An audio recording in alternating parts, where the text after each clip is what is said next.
Nakakarma ba ang mga narcissist?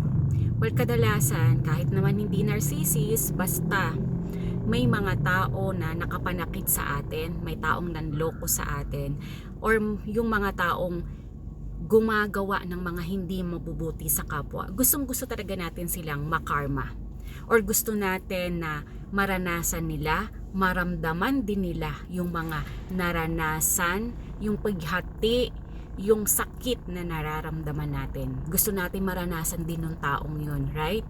Inis tayo nagagalit tayo sa kanila dahil dun sa mga pinaramdam sa ginawa nila na hindi tama or hindi maganda.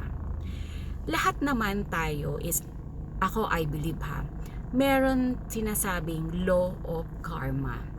Kahit hindi po sa mga narcissist na tao, kumbaga, kung ano yung ginawa mo sa kapwa mo, mabuti man o masama, yan po ay babalik sa iyo. Kapag may mabuti kang ginawa, sabi nga, 10 times fold na may matatanggap kang blessing. At kapag ginawa mo naman ang hindi maganda ang isang kapwa mo, ay asahan mo na meron din niyang sinasabing bad karma. So it's a good and a bad karma. Ang karma ng isang narcissist ay iyong mga taong nawawala sa kanila pagdating ng panahon or yung pagtanda nila.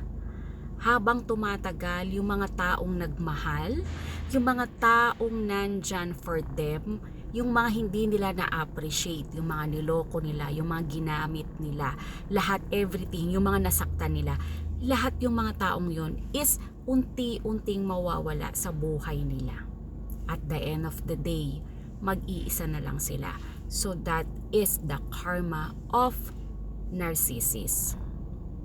And it apply din naman dun sa mga masasamang tao, hindi lang naman sa mga narcissist. So it's really up to you kung anong gusto nating ma-receive, bad or good karma ba.